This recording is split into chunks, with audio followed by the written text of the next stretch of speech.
Hello student, आपकी 1.1 1.2 complete हो गई। 1.2 में कुछ प्रॉब्लम है, तो वो प्रॉब्लम आपकी जब मैं आपको राउंड पाऊंगा तो आपकी क्लियर हो जाएगी, क्योंकि वो छोटी छोटी प्रॉब्लम है। ठीक है, एक तो ये है कि 1.2 का शायद क्वेश्चन नंबर 3 का 4 है कि इसमें आपने ये बताना है परिमित है या अपरिमित समुच्चय। तो परिमित समुच्चय तो होता है जिसमें हम अवयव की संख्या गिन सकते हैं, और अपरिमित जिसमें अवयव की संख्या नहीं गिन सकते। तो पृथ्वी पर जानवरों का समुच्चय, तो पृथ्वी पर कितने जानवर हैं?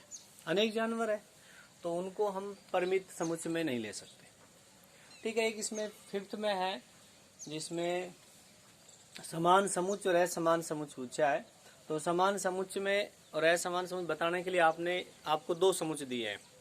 ए समुच्चय तो दिया आपको रोस्टर रूप में, बी दिया है समुच्चय निर्माण में। तो समुच्चय निर्माण को भी रोस्टर में लिखना है, फिर आपने देखना है दोनों समान है या नहीं है।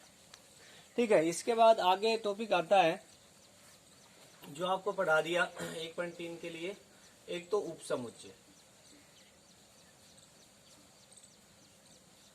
तो उपसमुच्चय बता दिया आपको, परिभाषा बता दी, जिसका संकेत ये होता है कि इसका अर्थ क्या है, बी उपसमुच्चय है ए का। और फिर आता है अंतराल के रूप में उपसमुच्चय, अंतराल के रूप में उपसमुच्चय, जिसमें आपको ये बताया था कि एक तो बताया था आपको संवर्त अंतराल,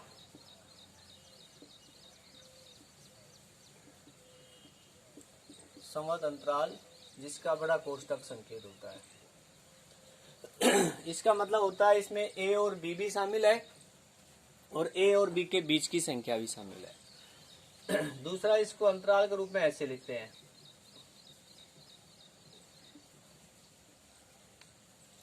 और संख्या रेखा पर ये ए है, मान लो ये बी है, तो ये कंप्लीट डार्क हो जाएगा। क्या बताया था कि जो जो अवयव शामिल है उनको आपने डार्क करना है। दूसरा, विवर्त बताया था,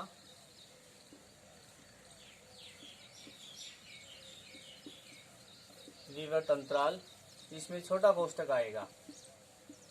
छोटा कोष्ठक में ये इक्वल का चिन्ह है, ये नहीं आएगा। और इसको डार्क करेंगे और गोले को नहीं करेंगे। ठीक है, और तीसरा, कुछ विवर्त कुछ संवर्त, तो ए और बी आ गया। अब इसका अर्थ समझ गए आप कि ए शामिल है, बी शामिल नहीं। इसके बाद देखो, इसके बाद अगला टॉपिक आता है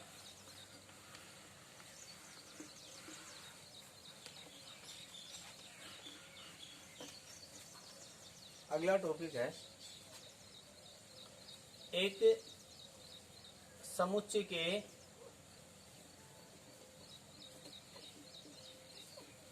उपसमुच्चय निकालना।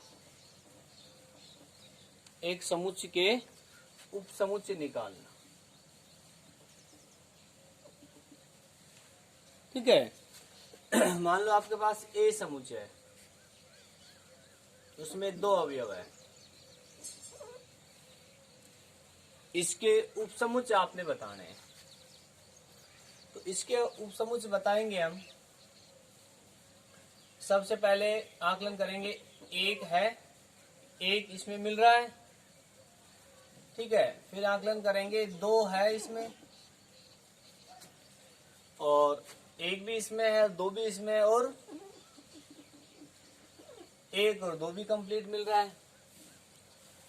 ठीक है, ये तो आपने निकाल दिए। अब इसमें एक उपसमुच्चय और होता है जो सभी समुच्चय में होता है, फाई, यानी रिक्त समुच्चय, क्योंकि खाली है वो सब में है। खाली का मतलब सब में है, कि यहाँ इसमें दिखाई नहीं दे रहा, खाली है। तो ए के ये उपसमुच्चय हो गए।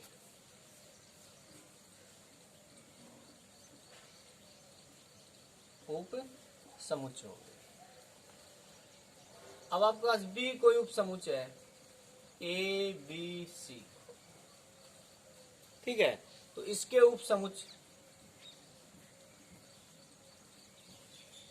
यदि हम निकालना चाहें तो पहला फाई होगा, दूसरा अंदाजा करें ए होगा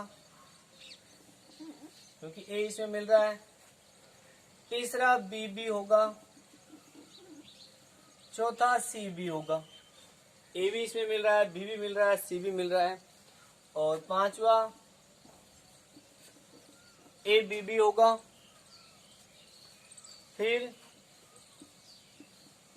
ए सी बी होगा, फिर बी सी बी होगा, फिर ए बी सी बी होगा। 1 2 3 4 5 6 7 8 उप समुच्चय हो जाएंगे, ठीक है। तो अब आप आकलन करके बता सकते हैं इन दोनों से क्या करेंगे, पहला फाई, ठीक, फिर जितने अवयव है उनको एक एक लेना है, ए बी सी, ये अवयव ए बी और सी, ठीक है। इसके बाद दो दो का ग्रुप बनाना है, ए बी ए का बी के साथ, ए का सी के साथ, ए बी और ए सी, फिर बी का सी के साथ, फिर तीन ग्रुप बनाना है, ठीक है। तो ये निकालने के बाद अब आएगा इसमें उप समुच्चय में अवयव की संख्या,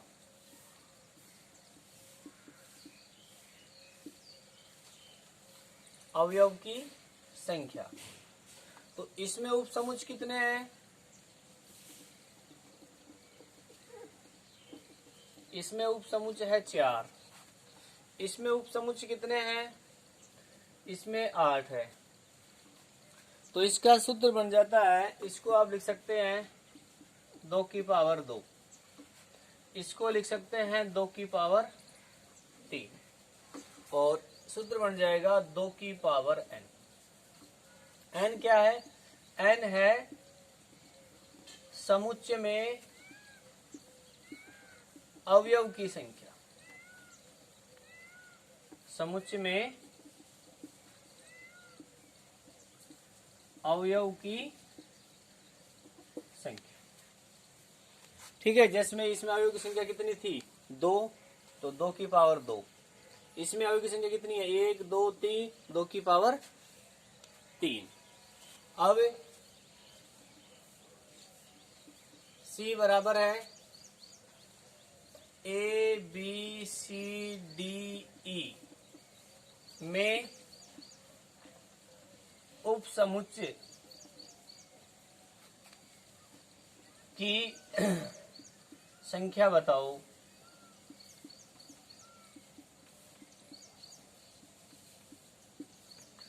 उप समुच्चय की संख्या बताओ, तो कितनी होगी, 1 2 3 4 5, यानी n बराबर में 5 है, तो उप समुच्चय कितना होगा, 2 की पावर 5। उप समुच्चय की संख्या 2 की पावर 5 कितना होगा, 2 दूनी 4, 4 दूनी 8, 8 दूनी 16, 32 हो जाएगी, ठीक है। तो ये आ जाएगी उप समुच्चय की संख्या। उप समुच्चय आसानी से आप बता सकते हैं। अब इसी से रिलेटिव एक और आता टॉपिक, घात समुच्चय। घात समुच्चय, देखो इसकी परिभाषा क्या होती है। घात समुच्चय क्या होता है, घात समुच्चय एक समुच्चय के, घात समुच्चय एक समुच्चय के उप समुच्चयों का समुच्चय होता है। घात समुच्चय, घात समुच्चय समुच्चय, एक समुच्चय, एक समुच्चय ए ले लिया, एक समुच्चय के उपसमुच्चयों, उपसमुच्चयों का समुच्चय, उपसमुच्चयों का समुच्चय घात समुच्चय कहलाता है।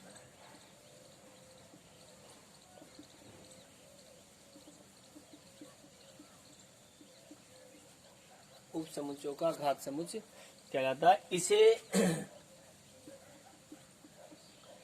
PA पावर सेट PA से निरूपित करते हैं।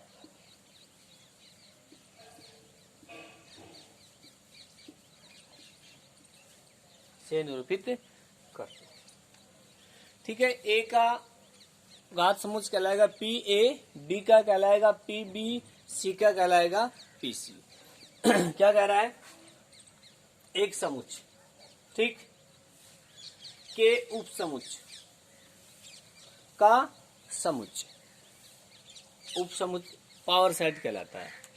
जैसे इस पे आ जाए आप। एग्जाम्पल के लिए ए बराबर में है 1, ठीक है, एक समुच्चय हो गया। के उपसमुच्चय, इसके उपसमुच्चय क्या हो गए? इसके उपसमुच्चय हो गया 5, 1, 2 और 1 और 2, ठीक है, हो गया ये। अब इसका समुच्चय बनाए, 1, 2, 3, 4 अवयव इनका समुच्चय बनाए। तो समुच्चय कैसे बनता है? इन मजला कोष्ठक बंद कर देंगे। तो PA बराबर क्या आएगा? 5, 1, 2, 1 घात समुच्चय। तो NPA कितना हो जाएगा? NPA का मतलब घात समुच्चय में अवयव की संख्या कितनी हो जाएगी? 4 हो जाएगी। ठीक है, इसको स्क्रीनशॉट लेके उतारो आप और एग्जाम्पल देखो।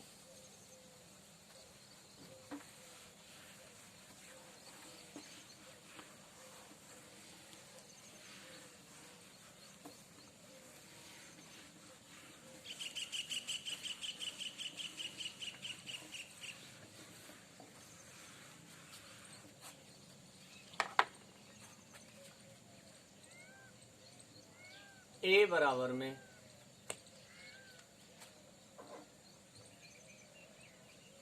1, 2, 3 है। घात समुच्चय ज्ञात करो। घात समुच्चय ज्ञात करो। ठीक है, तो क्या आएगा? PA 5, 1, 2, 3, फिर 1, 2, 1, 3, 2, 3 और 1, 2, 3, 1, 2, 3, 4, 5, 6, 7, 8 होंगे। और इनको फिर किसमें बंद कर दे? मजला कोष्ठक। इनकी संख्या कितनी आ जाएगी? NP आ जाएगा 8।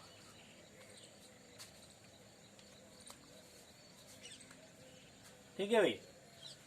अब इसके बाद आता है अगला टॉपिक, सार्वत्रिक समुच्चय।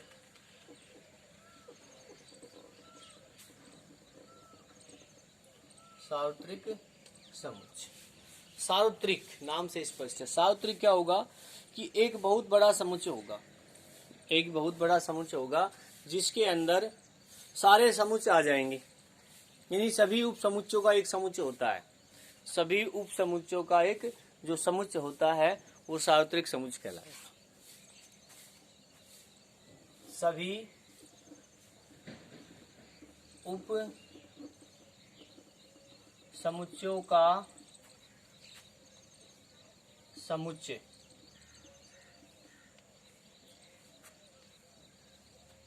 सभी उप समुच्चयों का एक समुच्चय होता है जिसमें वो सारे मिलते हैं। ये तो नहीं बताएंगे क्योंकि ये तो फिर घात समुच्चय हो जाएगा।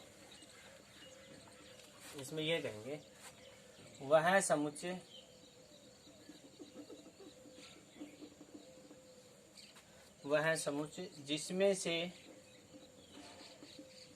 जिसमें से सभी समुच्चय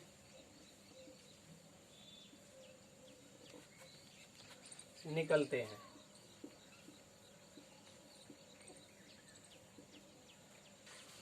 जैसे A